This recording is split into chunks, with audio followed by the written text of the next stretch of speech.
हमारे देश में संविधान को नोच लिया गया, इमरजेंसी आपातकाल लाया गया, संवैधानिक व्यवस्थाओं को समाप्त कर दिया गया, देश को जेल खाना बना दिया गया।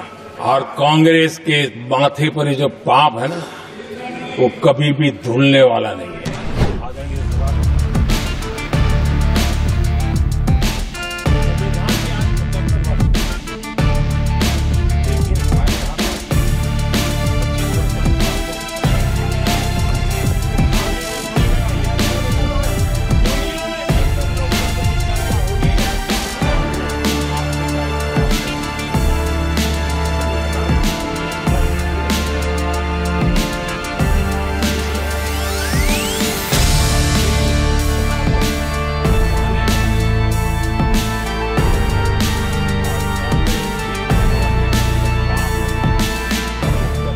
आदरणीय सभापति जी,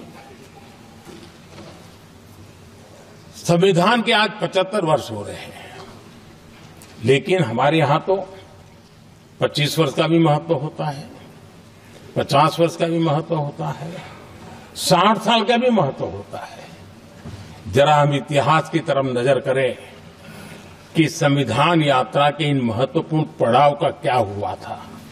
जब देश संविधान के 25 वर्ष पूरे कर रहा था, उसी समय हमारे देश में संविधान को नोच लिया गया, इमरजेंसी आपातकाल लाया गया,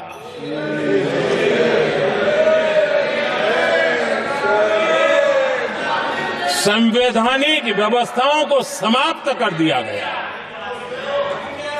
देश को जेल खाना बना दिया गया, नागरिकों के अधिकारों को लूट लिया गया, प्रेस की स्वतंत्रता को ताले लगा दिए गए। और कांग्रेस के माथे पर ये जो पाप है ना, वो कभी भी धुलने वाला नहीं है, कभी भी धुलने वाला। यह सब हिंदुत्व दुनिया में जब जब लोकतंत्र की चर्चा होगी, कांग्रेस के माथे का ये पाप कभी धुलने वाला नहीं है, क्योंकि लोकतंत्र का गला घोंट दिया गया था। भारत के संविधान निर्माताओं की तपस्या को मिट्टी में मिलाने की कोशिश की गई थी।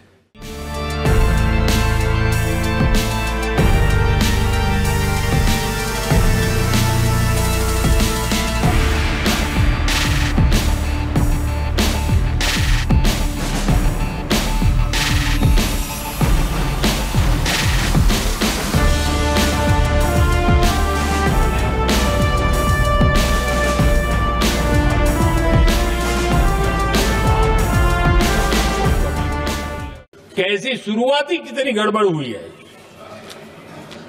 मैं कांग्रेस की बात कर रहा हूं। 12 कांग्रेस की प्रदेश की कमेटियों ने, 12 प्रदेश कमेटियों ने सरदार पटेल के नाम पर सहमति दी थी। नेहरू जी के साथ एक भी कमेटी नहीं थी, नॉट अ सिंगल। संविधान के तहत सरदार साहब ही देश के प्रधानमंत्री बनते हैं, लेकिन लोकतंत्र में श्रद्धा नहीं, खुद के संविधान पर विश्वास नहीं, खुद के ही संविधान को स्वीकारना नहीं, और सरदार साहब देश के प्रधानमंत्री नहीं बन सके और ये बैठ गए।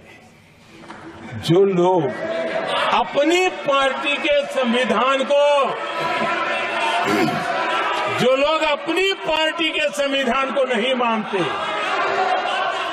वो कैसे देश के संविधान को स्वीकार कर सकते हैं।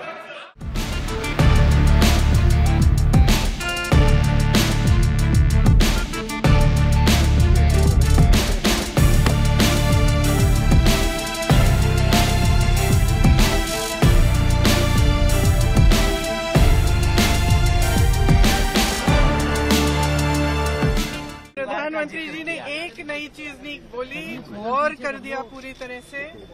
मुझे बहुत दशकों बाद ये एहसास हुआ कि मैं वो जो स्कूल में जो मैथ का डबल पीरियड होता था ना, कि मैं उसमें बैठी और उसमें वो नड्डा जी भी ऐसे हाथ मल रहे थे। फिर मोदी जी ने उनकी तरफ देखा तो अचानक वो ऐसे लगने एक्टिंग करने लग गई कि मैं सुन रहा हूँ। अमित शाह जी यूं यूं अपना सर छू रहे थे। पीयूष गोयल जी भी पीछे ऐसे लग रहे थे कि सोने वाले हैं। तो मेरे लिए तो एक नया एहसास था। मैंने सोचा था प्रधानमंत्री जी कुछ नया बोलेंगे, कुछ अच्छा बोलेंगे। उनके खोखले 11 संकल्प, अगर भ्रष्टाचार के प्रति 0 टॉलरेंस है तो अडानी पे बहस तो करो।